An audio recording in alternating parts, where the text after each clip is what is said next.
So the first thing always is to talk about it. Isolating is the one thing your eating disorder is going to want you to do.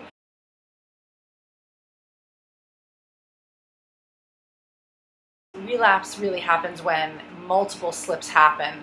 To feed that voice, to keep feeding that impulse, to keep using symptoms is what the eating disorder is going to want you to do.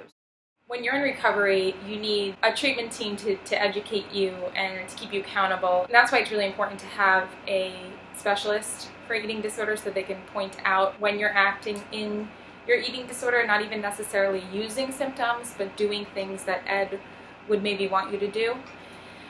The other piece is there's no shame in slips, and that is why it's so important to talk about it, because it does happen, whether it starts with an urge or it actually manifests into a behavior.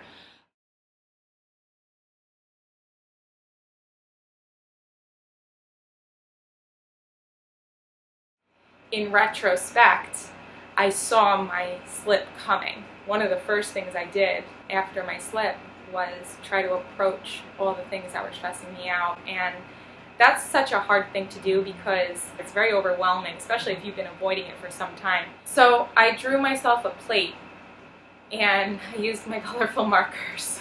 I colored different portions of the plate and I started writing all the things that have been stressing me out, and some were really easy: schoolwork, work life, taking care of 2 dogs, cleaning the house, things like that. And then other things were really hard to admit, like the fact that I've been drinking more and I've been having a hard time getting into the shower. Not everybody can express themselves through the written word. Not everybody can express themselves speaking it. Art is a great way, and you don't have to be an artist.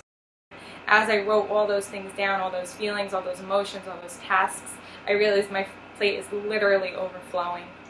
And that was when I realized, okay, this is why I had the slip. I allowed all of this to build up, and I haven't been using any kind of self-care. That wasn't on your life plate. No, not it's at true. all. No. And we talk about the life plate all the time. Yeah. I mean, that is really a metaphor. If everything on your plate is something that has you up to here, what's going to happen? Restriction often plays out, and people maybe isolate and sort of swallow emotions, go inward and not talk about things. Where people who struggle with bulimia, there's a tendency to pile too much on and deal with too much and putting too much on your plate. And that's why it's really important to always be in a therapeutic process when you are going through recovery, so that you can uncover those themes.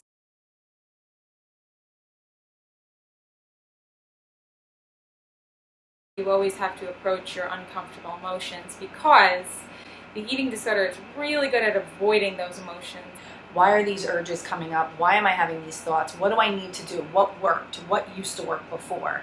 And that's where it's important to kind of go back into your treatment, your toolbox. What were the coping skills that actually worked? And talking about it is the first step.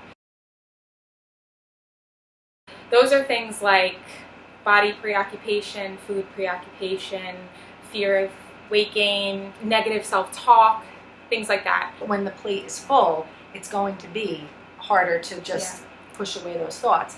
The thoughts pop up and I feel like I've always had them, but I was able to ignore them or brush them off and say, okay, that's just Ed, that's stupid, I'm not listening. And then when I wasn't taking care of myself, that's when I was feeding into it and listening to him. So the thoughts are always there. It's just about the degree to which they affect you changing based on your stressors. The longer you're in recovery, the less intense, the less frequent I think those thoughts are, but you always have to be mindful, because you can be in recovery for a long time and perfect storm can culminate.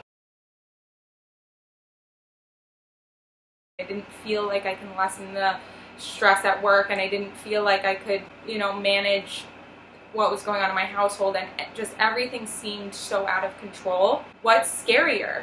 Having anxiety over something that you can't control, like life, or looking in the mirror and thinking you're fat? That you can say, okay, the solution is to obsess over that, whereas over here is life plate and you don't know where to start.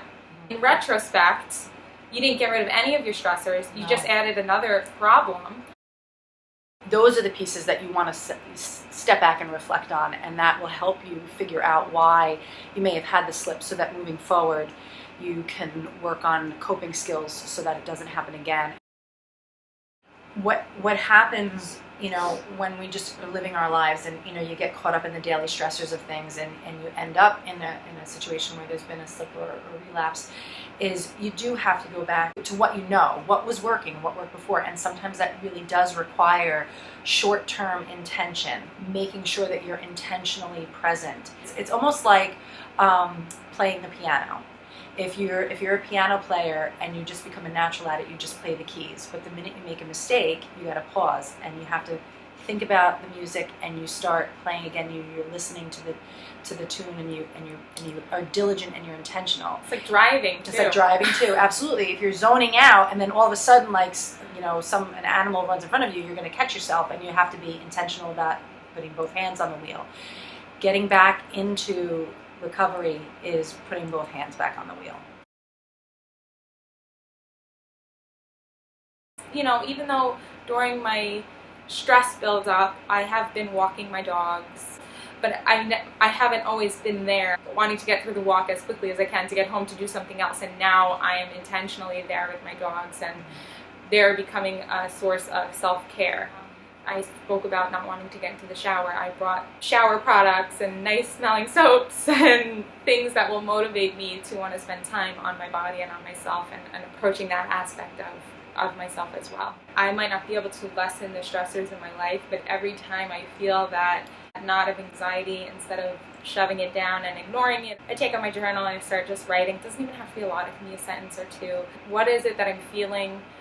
What exactly is making me anxious? And is there a solution? And sometimes the solution is just talking about it. There's a few supports that, you know, they know now that I've had a slip, so they're checking on me a little bit more. I'm checking in with myself a little bit more.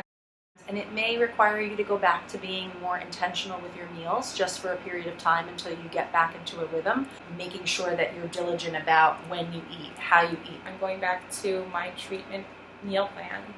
I'm just going to do it for as long as I have to.